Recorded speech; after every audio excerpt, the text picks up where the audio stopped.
ഇടതുപക്ഷ ജനാധിപത്യ മുന്നണിയിൽ എന്തോ ഉരുണ്ടുകൂടാൻ പോകുന്നു എന്ന പ്രതീതി വരുത്താനുള്ള ശ്രമങ്ങൾ സജീവവും ആസൂത്രിതവുമായി നടക്കുന്നു. യാദൃച്ഛികമായല്ല, LDF തകർന്ന് തരിപ്പണമാകാൻ പോകുന്നു എന്ന് വരുത്താനുള്ള ശ്രമത്തിൻ്റെ സൂചനകളാണ്, തുടക്കമാണ്. LDF തകരുന്നതിൻ്റെ ആദ്യ സൂചനകൾ എന്നാണ് പലരും ചില രാഷ്ട്രീയ ചലനങ്ങളെ വരുത്താൻ ശ്രമിക്കുന്നത്. ഒരു വിഭാഗം മാധ്യമങ്ങൾ, ഒരു വിഭാഗം സ്വതന്ത്ര നിരീക്ഷകർ, ഒരു വിഭാഗം സോക്കോൾഡ് നിഷ്പക്ഷർ തുടങ്ങിയവർ ചേർന്ന് അങ്ങനെ ഒരു പ്രതീതിക്ക് ആസൂത്രിതമായ തറക്കല്ല് കഴിഞ്ഞ കുറച്ച് മാസങ്ങളായി ഇട്ടുകൊണ്ടിരിക്കുകയാണ്. LDF ഭരണത്തിൽ നിന്ന് പോയിട്ടും അവർ CPM-നെ വിട്ടിട്ടില്ല, പിണറായി വിജയനെ വിട്ടിട്ടില്ല. കേട്ടാൽ കണ്ടാൽ തോന്നും ഇപ്പോഴും LDF ആണ് ഭരണത്തിൽ, പിണറായിയാണ് മുഖ്യമന്ത്രി എന്ന്. അവരുടെ ഫോക്കസിൽ മാറ്റമില്ല. അവർക്ക് CPM-നെയും പിണറായി വിജയനെയും നന്നാക്കിയേ പറ്റൂ എന്നാണ് പ്രത്യക്ഷത്തിൽ തോന്നുന്നതെങ്കിലും അവർക്ക് CPM-നെയും പിണറായി വിജയനെയും കേരളത്തിലെ ഇടതുപക്ഷ ജനാധിപത്യ മുന്നണിയെയും തകർക്കലാണ് ഉന്നം എന്ന് രാഷ്ട്രീയം അറിയാവുന്നവർക്ക് മനസ്സിലാവും. രാഷ്ട്രീയം അറിയാവുന്നവർ, രാഷ്ട്രീയം ശ്രദ്ധിക്കുന്നവർ, കേരളത്തിൻ്റെ ഭാവിയിൽ ആകാംക്ഷയും ഉത്കണ്ഠയും ഉള്ളവർ ഒന്ന് ശ്രദ്ധിക്കുന്ന ഒന്നായിരിക്കും. നോക്കൂ, CPI ഈ ദിവസങ്ങളിൽ പ്രതിപക്ഷ ഉപനേതൃ പദവിക്ക് വേണ്ടി നടത്തുന്ന ശ്രമങ്ങൾ അത് LDF-ന്റെ തകർച്ചയിലേക്കാണ് എത്തിക്കാൻ പോകുന്നത് എന്ന് വരുത്താനുള്ള ശ്രമമാണ് ഇതിൻ്റെ ഇപ്പോഴത്തെ ഒരു പ്രധാനപ്പെട്ട ഒരു ഉന്നം. എങ്ങനെയാണ്?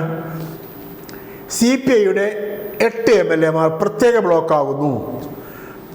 8 മാസം കഴിഞ്ഞ് നടക്കാനിരിക്കുന്ന രാജ്യസഭാ തിരഞ്ഞെടുപ്പിൽ CPI അംഗങ്ങൾ CPM-ന്റെ അതായത് LDF-ന്റെ സ്ഥാനാർത്ഥിയെ പിന്തുണയ്ക്കുന്നില്ല. അതോടെ LDF-ന് സ്ഥാനാർത്ഥി തന്നെ ഇല്ലാതെ വരും, അല്ലെങ്കിൽ ജയിക്കാതെ വരും നിർത്തിയാലും. അത് UDF-ന് സഹായകമാകും. വേണ്ടി വന്നാൽ UDF-ന് 2 അല്ല 3 പേരെ തന്നെ, 3 ഒഴിവാണ് വരുന്നത്, 2 പേരാണ് UDF-ന് ജയിപ്പിക്കാൻ കഴിയുക, LDF-ന് ഒരാളെ ജയിപ്പിക്കാൻ കഴിയും. അതാണ് നിലവിലെ ഇക്വേഷൻ. പക്ഷേ LDF-ന് ആരെയും ജയിപ്പിക്കാൻ കഴിയില്ല, UDF 3 പേരെ ജയിപ്പിക്കും എന്നൊരു നറേറ്റീവ് ഉണ്ടാക്കുന്നു. CPI-യെ ചാരിയിട്ടാണ്. CPM ഉപനേതൃ പദവി വിട്ടുകൊടുക്കുന്നില്ല. ഉപനേതൃ പദവി മഹാസംഭവമല്ല എന്ന് നമ്മൾ കഴിഞ്ഞ ദിവസം പറഞ്ഞു കഴിഞ്ഞു. ഒരു റൈറ്റും ഒരു പ്രിവിലേജും ഇല്ലാത്ത ഒരു കടലാസ് പുലിയാണ്. ഒരു മുറി മാത്രമേ കിട്ടുള്ളൂ, ഒരു പ്യൂണ് പോലുമില്ല. അത് വീണ്ടും നമ്മൾ ആവർത്തിക്കേണ്ട കാര്യമില്ല. ആ പദവിയെ ചാരിയാണ് ഈ ഒരു ക്യാമ്പയിൻ. പിന്നെന്താ, പിണറായി വിജയനെ ഒരു അപ്രമാദിത്വത്തിൻ്റെ ആൾരൂപമായി ഇവരെല്ലാം വീണ്ടും ആവർത്തിക്കുമ്പോൾ ആൾ മാറാൻ തയ്യാറാവുന്നില്ല. അതാണ് ഇവരുടെ പ്രചരണത്തിൻ്റെ മുന.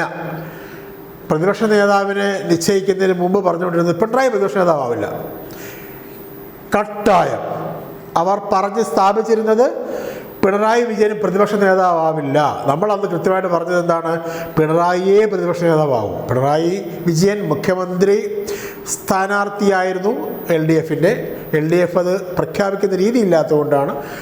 LDF തോറ്റെങ്കിലും LDF-ന്റെ പ്രതിപക്ഷ നേതാവ്, അതായത് LDF-ന്റെ നിയമസഭാകക്ഷി നേതാവ്, CPM-ന്റെ നിയമസഭാകക്ഷി നേതാവ് സ്വാഭാവികമായിട്ടും LDF-ന്റെയും നിയമസഭാകക്ഷി നേതാവ് പിണറായി വിജയൻ തന്നെയായിരിക്കും. ഇന്ന കാരണങ്ങളാൽ എന്ന് നമ്മൾ കൃത്യമായി പറഞ്ഞു വെച്ചിരുന്നു.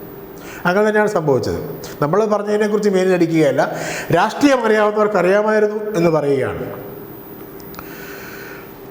പിണറായി വിജയൻ പ്രതിപക്ഷ നേതാവ് എന്ന നിലയ്ക്ക് പറയുകയാണ്, താൻ സ്പീക്കർക്ക് ഒരു കത്ത് കൊടുത്താൽ ഉപനേതാവിൻ്റെ കാര്യം തീരുമാനമാകും. അപ്പം ഞാനാണ് വലിയ ആളെന്ന് പിണറായി പറയുന്നു എന്ന് വരുത്താനുള്ള ശ്രമം. അതാണ് ഇതിൻ്റെ 2ാം ഘട്ടം. ഈ ഞാൻ എന്ന് പറയുന്നത് ആ പദവിയെക്കുറിച്ചാണ്. പ്രതിപക്ഷ നേതാവ് എന്ന നിലയ്ക്ക് ഞാൻ എന്ന് ഇവർ പറയുന്നില്ല. ആളുകൾക്ക്, സാമാന്യ ബുദ്ധികൾക്ക് മനസ്സിലാകും എന്ന് പോലും ചിന്തിക്കുന്നില്ല. ഞാൻ എന്ന് പിണറായി പറഞ്ഞു, ഞാനാണെല്ലാം എന്ന് പറഞ്ഞു എന്ന് മാത്രമല്ല പറയുന്നത്. അങ്ങനെ CPI-യുടെ നേതൃയോഗത്തിൽ CPI-യുടെ നേതാക്കന്മാരിൽ ചിലർ ആവർത്തിച്ചു എന്നും കൂടെ പറയുന്നു. CPI നേതാക്കന്മാരും എന്ന് നിഷേധിക്കുന്നില്ല, പക്ഷെ അങ്ങനെ പറഞ്ഞൊന്നും സമ്മതിക്കുന്നുമില്ല.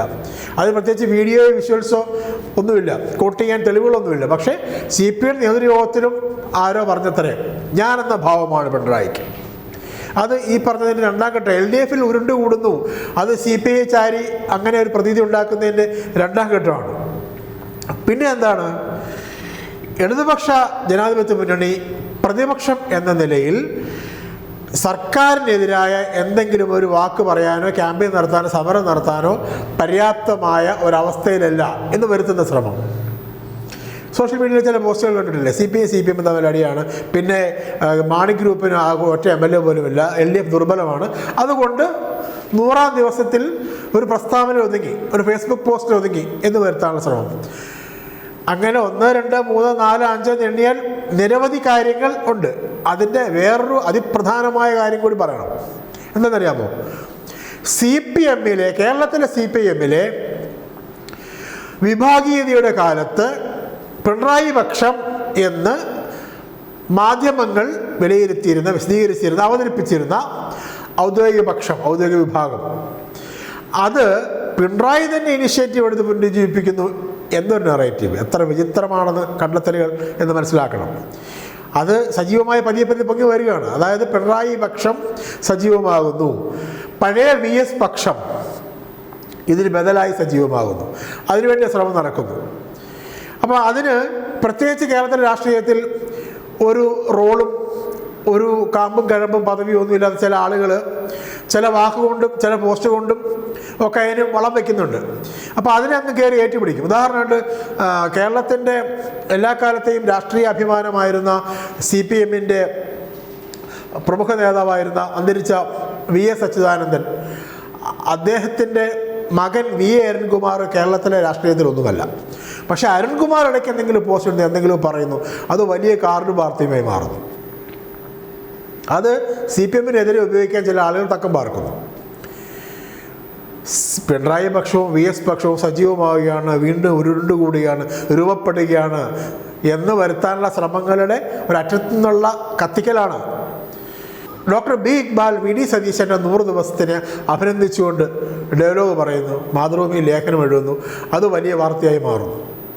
M. മുകുന്ദൻ VD സതീശൻ സർക്കാരിനെ പ്രകീർത്തിച്ച് വർത്തമാനം പറയുന്നു, ഇടതുപക്ഷത്തിനെതിരെ മുക്കുകയും മൂളുകയും ചെയ്യുന്നു, അത് വാർത്തയാകുന്നു.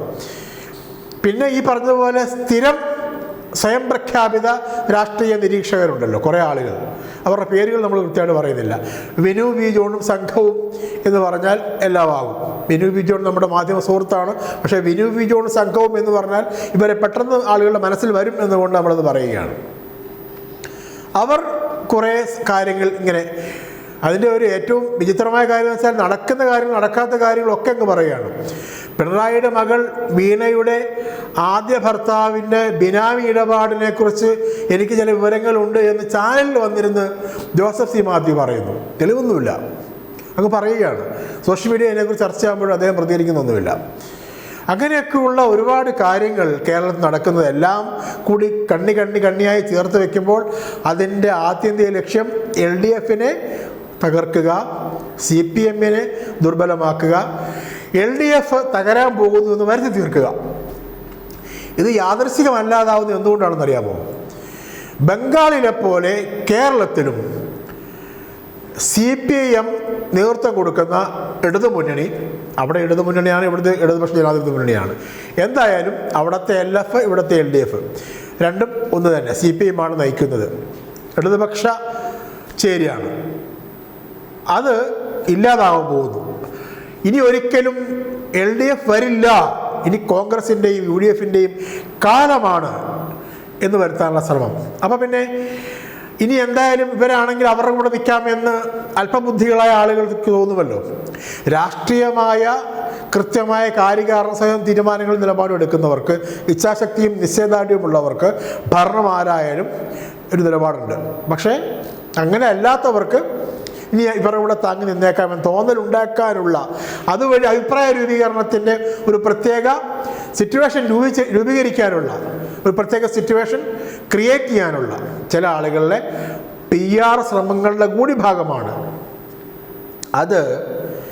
CPI-യെയും CPM-നെയും ഇടതുപക്ഷത്തെയും ചാരിയാകുമ്പോൾ കേരളത്തിൻ്റെ ഇടതുപക്ഷ ജനാധിപത്യ മതനിരപേക്ഷ മനസ്സിന് ഉത്കണ്ഠപ്പെടാനുണ്ട്, ആകാംക്ഷപ്പെടാനുണ്ട്, ജാഗ്രത പാലിക്കാനുമുണ്ട്.